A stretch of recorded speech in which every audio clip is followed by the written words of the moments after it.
Welcome back to the show. Last week, we talked about the first 6 principles for how to prepare for a future exit of your company. And I'm sharing 12 principles. These are my 12 principles, by the way. This is business according to Katie Richardson.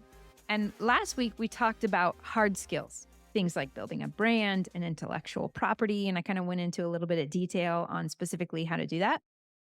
Today, I want to talk about maybe the less frequently talked about component of preparing your company for a future exit.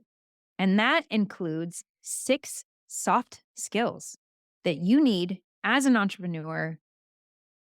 And I'm going to show you these skills and I'm going to tell you how I knew nothing about building a company. I did not have an MBA. I hadn't studied business at all ever. I had only studied design in university.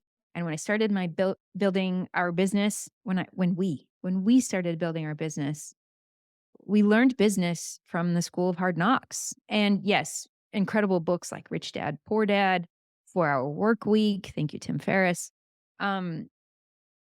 Seth Godin and his incredible books. Like, that is how we had learned how to build a business. My husband also had done an internship at OGO and had learned a ton from the owner, founder, creator, CEO of OGO. And he brought a lot of that wisdom to our business. So today I want to talk about the 6 soft skills that you need to develop in order to prepare your company for a future exit.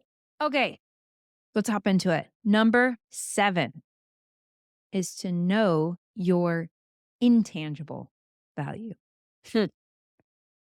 Know your intangible value. This is a tricky one because it's intangible. I heard a story recently about this man who had built a business. He decided he wanted to sell his business, I think as he was approaching retirement, by the way. And so he hires a broker to help him navigate this process, an expert in quotes, by the way, who, had done this process many times. And so he helps him identify a potential purchaser. They're having negotiations and conversations. All the while, the owner of the business said he kept feeling like his company was worth more than what his broker was recommending. There was just something inside of him that said, your company is worth more than what he is stating it's worth, which, by the way, is usually a red flag. If your attorney is not fully valuing what you're bringing to the table, you need to go find a different attorney. Well, he didn't understand that. He didn't realize that. And so he ends up deferring to the advice of the broker, sells the company, and later comes to find out that his business was in fact worth more than what the broker was recommending. Now, if that's not a gut punch, I don't know what is. I think the lesson for all of us here is, if you go back to the conversations that he was having, the negotiation, there was something inside of him that was saying, no, something's off. No, you're worth more than what he's saying. I call that intuition. And the sad thing is, the business owner was not listening to his intuition. He hadn't developed that trust with self to be willing to question his broker, his attorney. And because of that, he learned the lesson the hard way after he had exited his company. So you have to know your intangible value, and that includes being willing to listen to your intuition. Okay? And I have a story that I'll share in one of these other ones, that where one of my clients was walking through this, and as she was in the middle of that negotiation, I pointed it out to her, and we'll talk a little bit more about that. So know your intangible value, right? Sometimes all these things that we talked about in the previous episode, brand, intellectual property, distribution channels, traffic, systems, sometimes all of that can create this level of value that isn't always tangible. And I think brand actually includes a lot of that. When you build a powerful brand, the level of trust, the level of brand recognition, the level of desire for those objects can be exponentially greater than that of your competitors who might not necessarily have built in those intangibles in their brand.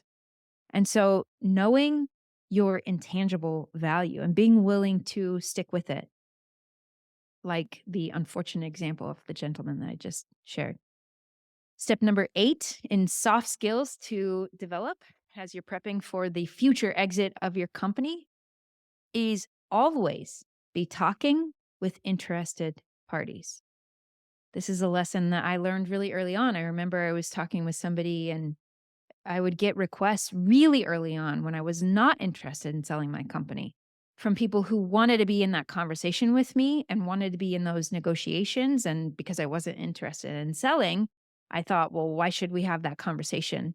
But actually started to learn that in order for me to be ready for that conversation someday in the future, I actually needed to be having these conversations now because there was a lot that I needed to learn in those conversations. So always be talking with interested parties. And there's some really important details in that, and we'll go into that in a second. But the main thing that I want to point out here is sometimes when we get in those conversations, especially when we're kind of the novice in the conversation, we have this tendency to need to assert ourselves and make sure everybody understands the value that we have created into the world. And I would not lead with that. What I would lead with is going into these conversations because you want to listen to the kinds of questions that they are asking. And then you want to ask questions about why is that important to you? And what is it about that area of the business that is of interest to you? Because more than being in these conversations to talk, I want you to be in these conversations so that you can listen. Listen to the questions that they're asking. Listen to what is most important and meaningful to them. Listen to what they value the most out of your business. And if you can go in with that curiosity, not as a way to assert yourself, not as a way to kind of fuel your ego, but really to listen and to learn in and through these conversations, you will start to develop an understanding of your business, an understanding of the value that you're creating, both the tangible and intangible value, by the way, that will then have you better navigating these conversations. So I would say if you're planning on someday future exiting your company, start having those conversations now. Go in with tremendous curiosity and listen to the types of questions that the interested parties are asking.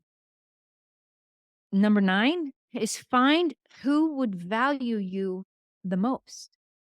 Depending on your industry, there are interested parties from potentially different backgrounds. And so you need to identify as you go in and you have these many conversations with interested parties.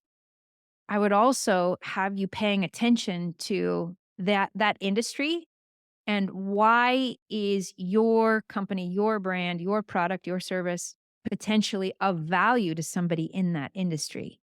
I want you to kind of expand your perspective, expand your curiosity to ask yourself who else might potentially find value in this product? Who else might potentially find value in these distribution channels? And you might start to realize that there are other industries and other potential partners who would be very interested in talking to you and might even value you more than somebody who's maybe just your competitor who's trying to make you disappear and therefore interested in purchasing your product or your company, right? So who would value you the most? So to go back to number 8 and being in conversation with interested parties and listening, I want you also to be listening for who would value you the most. What industry finds your product, your service, your brand, your distribution channels the most valuable? And this goes back to the EBITDA, evaluating the worth of your company and the multiples. That's where that comes into play. So who is going to value you the most, AKA give you the highest multiple for your company? Number 10 is you need to understand that you are in the driver's seat. This is so important. And so that means that while you're in conversation with interested parties, while you are listening and paying attention to who will value you the most, I want you to be extremely, overly protective of the information that you are privy to as the owner of your company. I have strategic partners in my coaching business and people who want to be known for referring clients to me, people who want to sell my programs to their network, to their community. And at one point, somebody reached out to me and they wanted to be one of those partners. And very quickly he said, if we're going to do this, then I need to see behind the curtain. I was like, hold on a second. Heck no, friend. Like, this is a private company. And he wanted too much information too fast. And so to me, those are red flags. You have to build trust with somebody. And I want you to understand that you're in the driver's seat in these conversations, and you can be requesting all of that personal private information from them first. You tell them you want to see their profit and loss. You want to see their cash flow statement. You want to see how they are funding these acquisitions. And if you can establish a relationship with them first and know that they're not going to try to manipulate you and take advantage of you, then you step into sharing that kind of information. Eventually, if you're going to actually sell your company, then yes, eventually you will have to show them that information, but do it over time, withhold information, and have them prove that they're actually still interested, that they're willing to continue to have that conversation. And you can say things like, I'm happy to show those documents when it's appropriate, when we get there. Right now, I want to see X, Y, and Z from you. Right now, I need to see your profit and loss. I have a friend who had a bagel store, and he was so excited. I remember this. He was so excited. He exited his company. Somebody acquired him. And within a year, he had to buy it back because it turns out the person who purchased his business couldn't actually afford it. And so he would have saved himself so much heartache and turmoil if he had had those kinds of conversations with the potential buyer beforehand. But there was kind of this blind trust in the relationship that ultimately came back to bite him. So just know that you're in the driver's seat. You can withhold all kinds of information, whether that's where you're manufacturing things, kind of the secret sauce to your business. Don't share the secret sauce to your business. Sometimes people will be fishing for information and they'll kind of use a Trojan horse, like I'm interested in potentially buying you, just to get all of that information from you. If you're creating real value in the world, keep it secret, keep it sacred, and only share it once you have developed trust with somebody that their actual intention is to acquire your company and like be a partner with you. So you can make those requests of them. Quick question for you. What would happen in your business and life if you could show up powerfully? As a coach to high-performing entrepreneurs, I help intelligent people like you do just that. And if you want to be inspired by people who are getting more done in 90 days than most people do all year, I'm going to invite you to go check out my case studies. The website is now.katierichardsson.com/case study. And the cool thing is we've got so many case studies there. You can find an entrepreneur who's just like you. I've also got a link for you down in the show notes. Okay, back to the show. Number 11, get creative. Sometimes in the middle of a negotiation, you'll reach a kind of place where you're locking horns and nobody's willing to budge. And if you've done the things that I've talked about, like you've listened, you asked questions, you understand why this company is of value to them, AKA you understand their long-term goals and strategy, you understand where they are trying to go, then that will allow you to maybe get creative in how you do the deal. I have a client who was acquiring a very big client in his business, bigger than he'd ever acquired before. And they had a partnership. It was a 3-person partnership, and 2 of the partners signed off on what my client was requesting. One said a hard stop no and was like, "I'm not doing that." And so I taught my client my creation formula, which helps you get creative.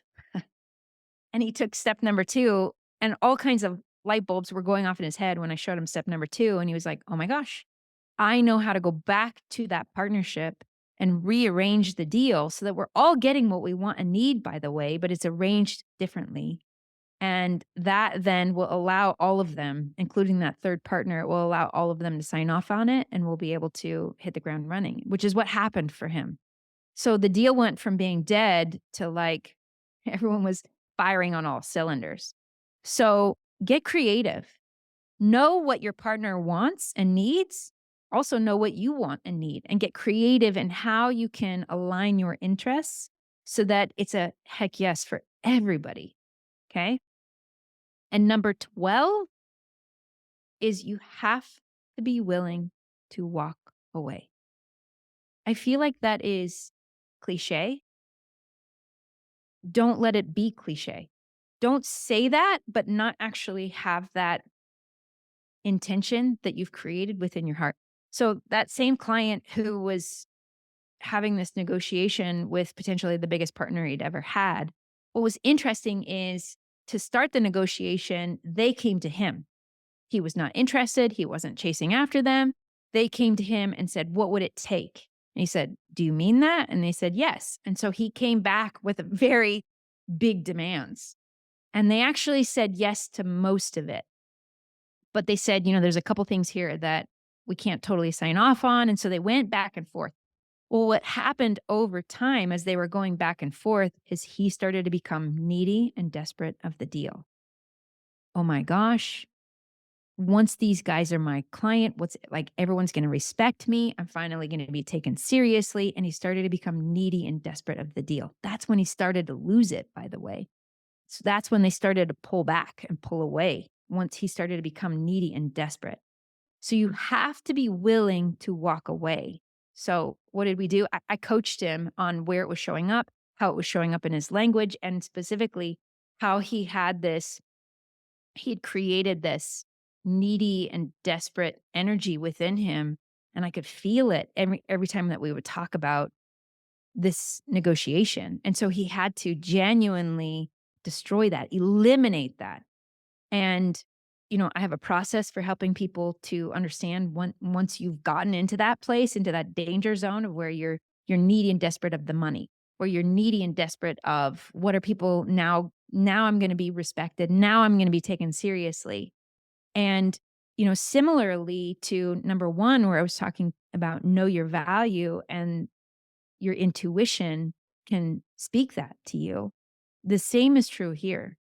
When it gets really quiet, when you are just yourself and thinking about this deal and why it makes sense and what it is that you want to get out of it, your intuition will tell you if you have become needy and desperate of this deal for kind of misaligned reasons versus if you are in integrity in wanting and moving forward in this deal. So we have to genuinely be willing to walk away. And there's phrases that people say like, there's always another house. When we were first buying a house, I became needy and desperate of this house that we really wanted. It was a horrible house, but it was in an incredible location. So we saw the potential and we wanted to fix it up and we really wanted to build something beautiful and amazing for our family and just became so needy and desperate. And the owner could sense that. And so they were taking advantage of us and we were not getting a good deal. And so we had to be willing to walk away. And it was really uncomfortable. It was super painful. It felt like a huge loss. But the home that we ended up in ended up being way better for us. And it was a better deal. And we got it under market value. And we were able to significantly increase the value because of the work that we'd done on the house. So it's something that I learned from a friend who said, there's always another house, right? He was a real estate guy. And he said, Katie, there's always another house. I'm like, no, you don't understand. Like, this is the one. And the same is true here. You have one business that you have created.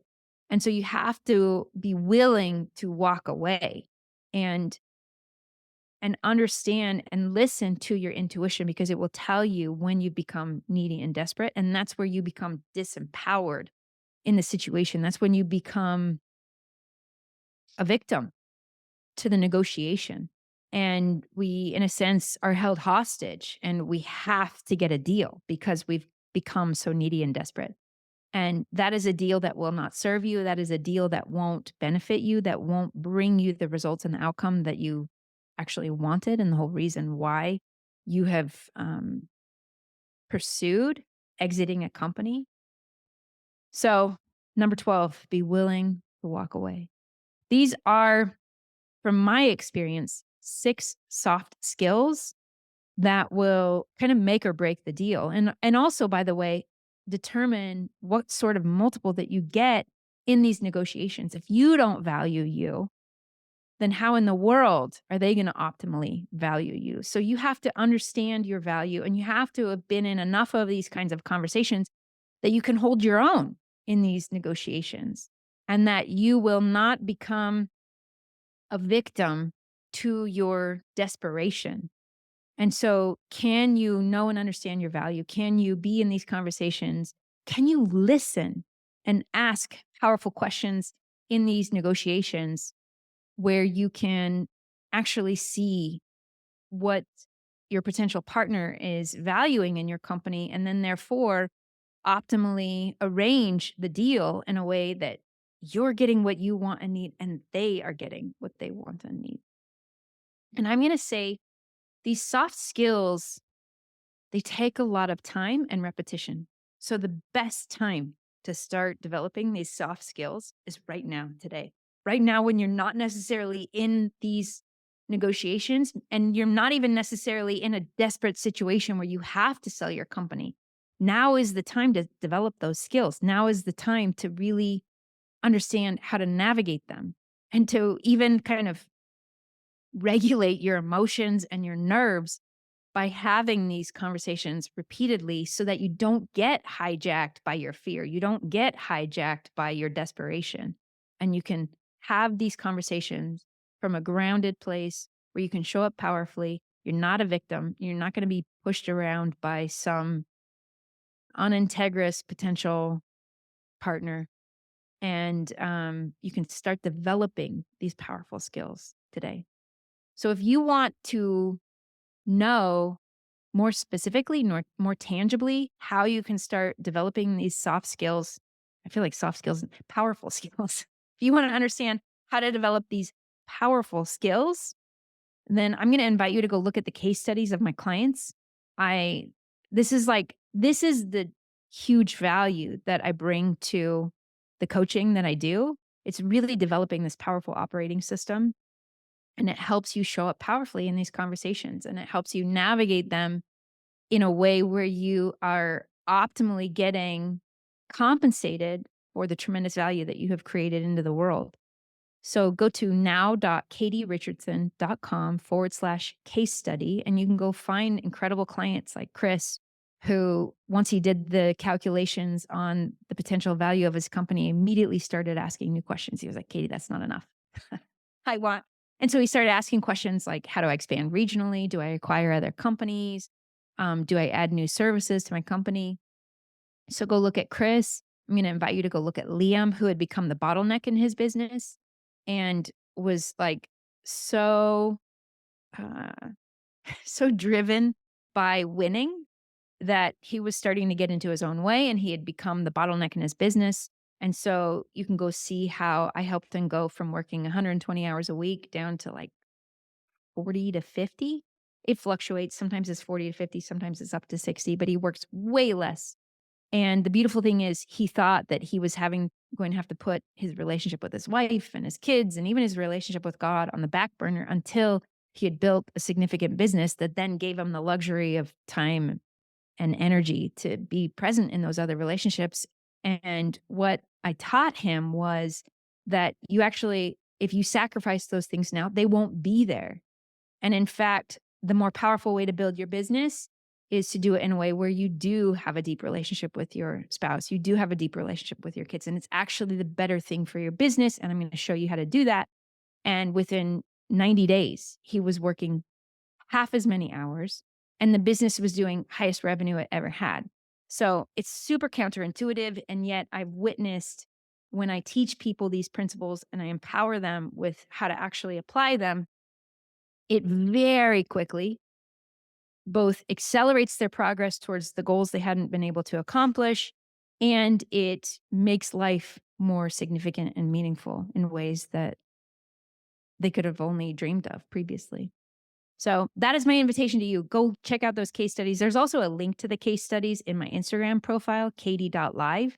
And you can go click that link and go read those case studies. But if you are hoping to someday exit your company, I'm going to make a personal invitation here. Reach out to me and my team. Send me a DM. Send us a message, support@katierichardson.com. Send us a message and we can start a conversation. There's different products and different ways that we can help and support you. And my team's very good at hopping on a discovery call with you and then identifying what is the next best step for you. So that's the opportunity for you. Thank you for listening, and I will see you in next week's episode. Bye. Thanks for listening to the What's Working Now podcast. If you found today's episode to be interesting, be sure to share this with a friend. And if you are looking to level up your organization as a CEO, I'm going to invite you to join the Now newsletter. This is a weekly newsletter. I send it out on Fridays. I tell personal stories, talk about what it's like to build a significant business while raising a family, homeschooling kids. And I even share case studies, very timely, relevant situations where I go into detail how I am helping entrepreneurs navigate, lead, and build incredible organizations. You can get all of that behind the scenes information and more inside the Now newsletter. I've got a link to it right now in the show notes, and I will see you in the next episode.